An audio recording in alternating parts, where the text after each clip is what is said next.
জাবালে নূর পবিত্র কাবা শরীফ থেকে মাত্র 2 মাইল দূরে অবস্থিত।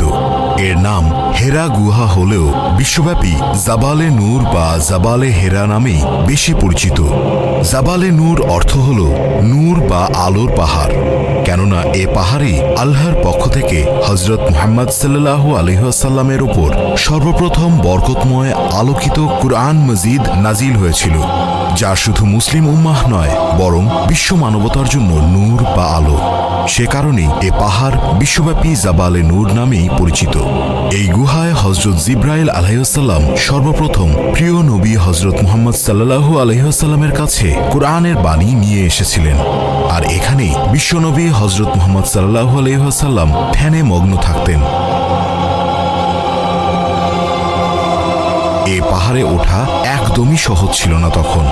এর উচ্চতা প্রায় 1000 ফুট এবং মুহাম্মদ সাল্লাল্লাহু আলাইহি ওয়াসাল্লাম ধ্যানমগ্ন থাকার জায়গাটি খুবই ছোট। এর মধ্যকার জায়গা এতই কম যে প্রথম দেখাতেই বিস্ময়কর মনে হবে, যা লম্বায় 4 মিটার আর পাশে 1.5 তথা 1.5 মিটার। উচ্চতায় ভালোভাবে সোজা হয়ে দাঁড়ানো কষ্টকর, যদিও সমতল থেকে পুরো পাহাড়টির উচ্চতা প্রায় 1000 ফুট। এ পাহাড়ের প্রায় চূড়া সংলগ্ন হেরা গুহায় 610 খ্রিস্টাব্দে আল্লাহ তাআলা পবিত্র কোরআনুল কারীম নাজিল করেন। যদিও এর আগে প্রিয় নবী হযরত মুহাম্মদ সাল্লাল্লাহু আলাইহি ওয়াসাল্লাম অনেক সত্য স্বপ্ন দেখতেন, যা ওহীর সমতুল্য। রাসূলুল্লাহ সাল্লাল্লাহু আলাইহি ওয়াসাল্লাম হেরা গুহায় ধ্যানমগ্ন থাকা অবস্থায় সর্বপ্রথম হযরত জিবরাইল আলাইহিস সালাম কোরআনের ওহী নিয়ে হাজির হয়েছিলেন। প্রিয় নবী হযরত মুহাম্মদ সাল্লাল্লাহু আলাইহি ওয়াসাল্লাম বর্ণনা করেন, এক রাতে তাহাজ্জুদের সময় মানুষের আকৃতিতে একজন ফেরেশতা প্রিয় নবীর কাছে আসেন এবং রাসূলুল্লাহ সাল্লাল্লাহু আলাইহি ওয়াসাল্লামকে বলেন, পড়ুন। উত্তরে রাসূল সাল্লাল্লাহু আলাইহি ওয়াসাল্লাম বলেন, আমি পড়তে জানি না। তারপরও ফেরেশতা তাকে আরও 2 বার পড়ার অনুরোধ করেন। সে 2 বারও প্রিয় নবী জানালেন, আমি পড়তে জানি না। শেষ পর্যন্ত ফেরেশতা হযরত জিবরাইল আলাইহিস সালাম কোরআনের 96 নম্বর সূরা আল আলাকের প্রথম 5 আয়াত পাঠ করেন। পাঠ করুন আপনার পালনকর্তার নামে, যিনি সৃষ্টি করেছেন মানুষকে জমাট রক্ত থেকে।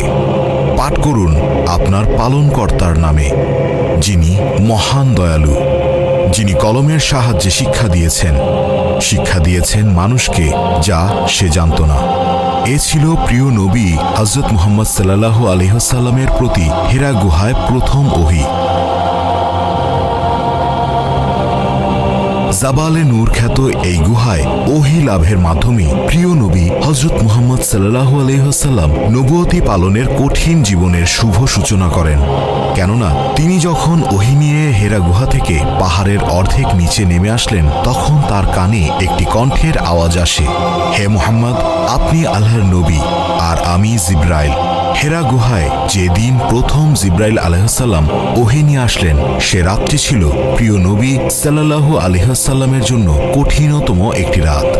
সে রাতে হযরত জিবরাইল আলাইহিস সালাম বিদায় গ্রহণ করার আগ পর্যন্ত প্রিয় রাসূলুল্লাহ সাল্লাল্লাহু আলাইহি ওয়াসাল্লাম তার দিকেই তাকাতেন, দেখতেন।